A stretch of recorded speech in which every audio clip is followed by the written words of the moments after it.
Bye-bye na. Bye-bye! Happy morning! Happy Monday!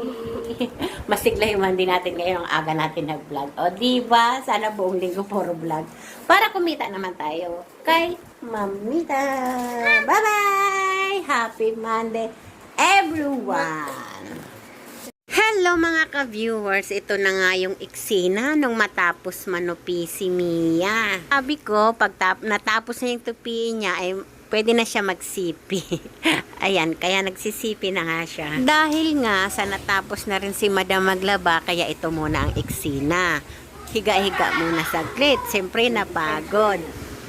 Hoy, Madam, sa inaakala mo, porque tapos ka na maglaba, pwede ka nang pahiga-higa dyan. Hindi. Bumangon ka na dyan at magbabantay ka pa ng tindahan at maghuhugas ka pa ng plato.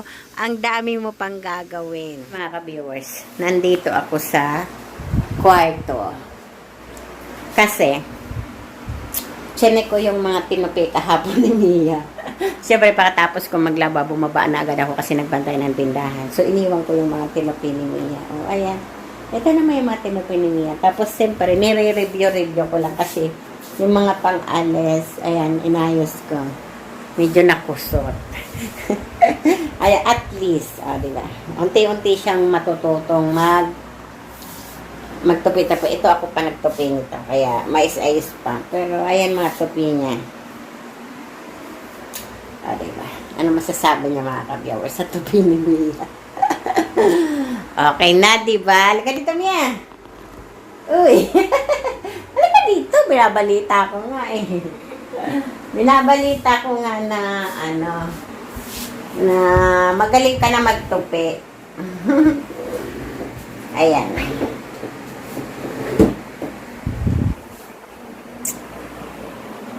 Ayan, ikot-ikot na lang natin dito sa kwarto. Ayan, ibabalita ako sa inyo. Ito nga palang kwarto na to.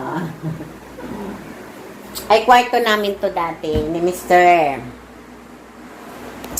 Ang nangyari, nagkaroon kami ng kwarto sa baba.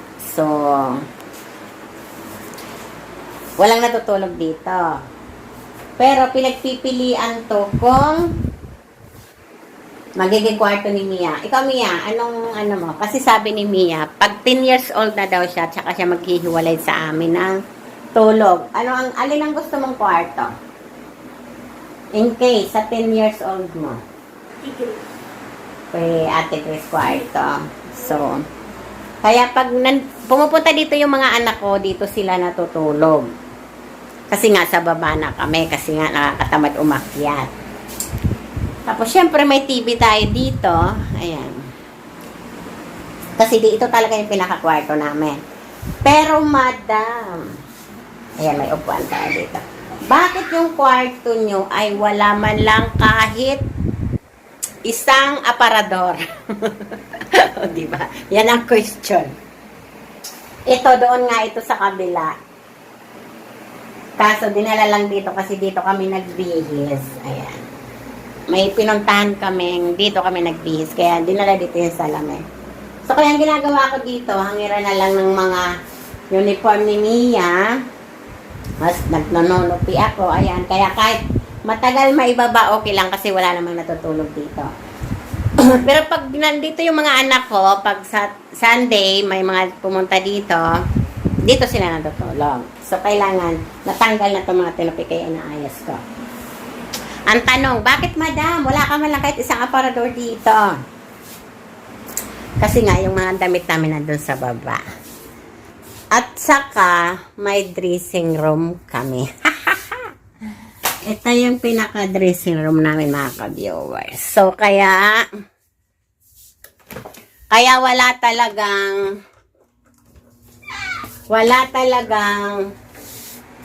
mga aparador doon. So, kasi nandito mga aparador. Tsaka. Yan, mga antik na tong mga aparador ni Madam mga ka-viewers. Dating kwarto din to na. Ito talagang kwarto na to. Dressing room talaga to. Nung ang mga tatlo kong anak ay mga nag-aaral pa lang at wala pang may mga asawa. So, dressing room talaga nila ito. Tapos doon sa kabilang kwarto, doon silang tatlo Tapos doon kami ni Mr. sa kabila, tapos naka-double deck sila. So, dressing room talaga ito. Lahat ng kwarto namin natulugan, walang mga aparador, walang chime-chime.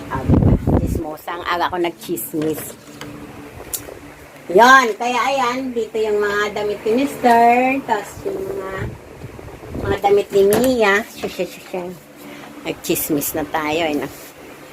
Mga damit ni Mia pang alis-alis. Wag, may pawis ka. Dirty na yung ano natin. So, ayan, yung mga damit ni Mia ngayon. Dati, aparador ito ng panganay ko.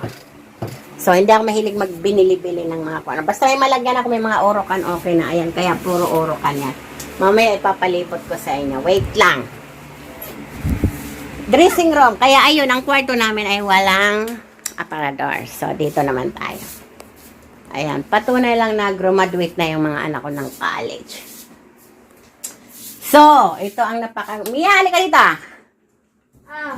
Ito daw ang magiging kwarto ni Mia. Ito yung kwarto ng engineer ko dati. Kaso nag-asawa na siya ngayon. Ayan. Dito si Mia nag-online class. O, diba? Double deck. Ito dati ang kwarto ng 3 anak ko. Isa, 2, tapos may kama dito. Ngayon misa na siya. Kasi ginawa ng office. So, wala ka rin makikita ang aparador dito, mga ka-viewers. Oh. Look at this naman. Walang mga aparador dito. Bakit? Madam, wala ka talagang aparador. Ayun, kasi nga may dressing room. Ang gulo ni Madam. Ang lakas ng power ngayon, ang aga-aga nagblinag. Ayun, pero ang kalat, kasi si Mia nag-online. Nag-online ka ba nung huling ano, anak? Ba't ganito kakalat yung ano mo? So, hindi ko pa naliligpit. Yan ang pinaka-online ni Mia dito. Ito naman, kaya may shelf na ganito kasi nga, yung nag-opisina dito, yung nag-kwarto dati dito na anak ko, na bunso dapat, sinundan ni Mia. Meron siyang, habang nag-work from home, meron siyang mga online sale. May mga paninda siya baga. Ayan. Ando na, dinala na doon sa bahay nila. Kasi umalis na sila dito. May mga ganyan-ganyan sila. Mga mold-mold. Basta hindi ko alam yan kung ano yan. May business siya. So, wala na. Kaya wala nang laman. So, ganito kakalat. Ito daw yung magiging kwarto ni Mia sa 10 years old niya. O, diba? Ayan. Dating hindi pa uso ang mga computer, mga laptop, tablet. Ayan ang mga, elementary pa lang yung 3 ko, kaya meron akong encyclopedia. Ayan. Yan, nung panahon yan, yung mga computer, mga kung ano-ano. So, yun. Reason, aayusin ko lang sana yung mga tinupini niya kung saan ako nakarating. So, ito, bakit may ganito? Kasi nga, nakatutok yung aircon.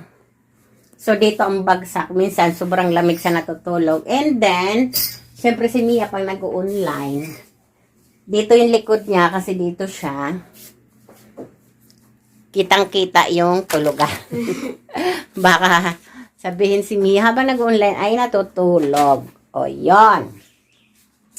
So, kaya, ayan, wala kayong makita mga damit-damit dito, mga aparador, tseme-tseme. Ayan, wala.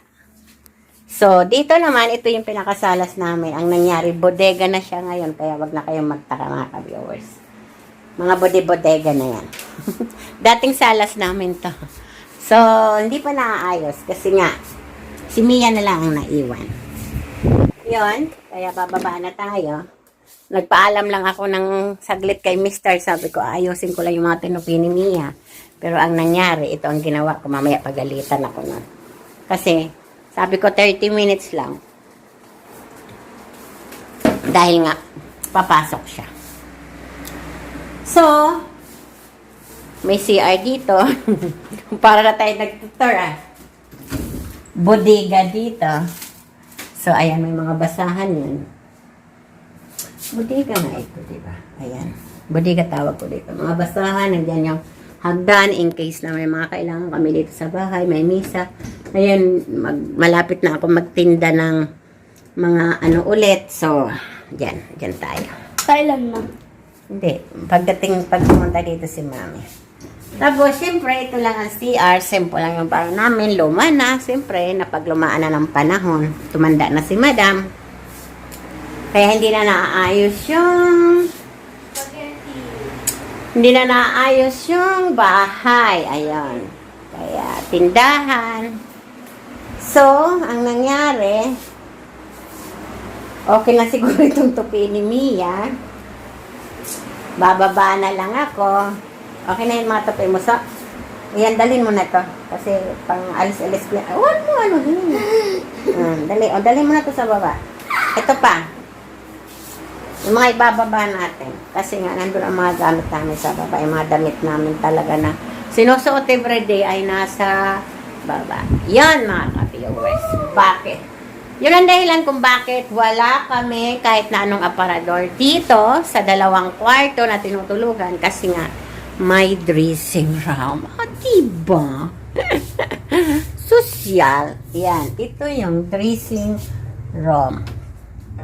Iikot ko kayo sa dressing room. Madam, patay natin electric fan. Bakit parang maano? Ay istakan ng mga, ayan, mga, ang tawag dito, comforter. O, diba? Yan, puro comforter yan. O, para pag nilabay yung gamit, palitan. Tapos may isa lang naman ditong aparador, 2. Puro urukan na. Urukan mga pinaglumaan na ng panahon, mga ka-viewers. So, andito yung mga damit ni Mr. Yung mga nilabang uniform ni Mia. Yan yung mga everyday na ginagamit. Siya ang nakahangay dito. So, yung mga hindi nakapantupi na, itong mga nakapantupi dito ay yung mga, alam na, hindi natupi. Hindi natupi. So, andito yung mga kalat-kalat. Yan, mga tuwalya, seme-seme. Ayan, wala na mga gamit yung mga dito. Depende lang kung may mga gusto kang hanapin. Wala na, maliit na yan sa'yo. Yan, yung mga pinaglitan ni Mia. So, dito. Ayan, wala siya masyadong mga laman. Nandoon sa baba namin, sa kwarto namin, ang mga damit talaga namin, ang mga sinusuot. Ayan, ito lang naman ang dressing room, o, diba? Yan lang naman mga lagay na damit ni Madam Diyos ko po. Tapos ito naman yung mga paninda ko. Ayan. Baka ilalabas pa yan sa mga ukay-ukay ko yung mga ka-viewers. So, ayun na nga. Ka-viewers, dito na magtatapos yung vlog na to. At magbibit-bit na ako sa baba ng mga... Kasi itong mga damit na to, sa baba ito. Kasi nandun talaga yung pinaka-kwarto namin. Kaya, ayun, bubuhatin ko na lang to sa baba. Doon ko na lang aayusin. Para makaligo na si Mr. at makapasok na. Bye-bye na. Bye-bye! Happy morning! Happy Monday! Masigla yung Monday natin ngayon. Ang aga natin nag-vlog. O, diba? Sana buong linggo puro vlog. Para kumita naman tayo kay Mamita. Bye-bye! Happy Monday, everyone!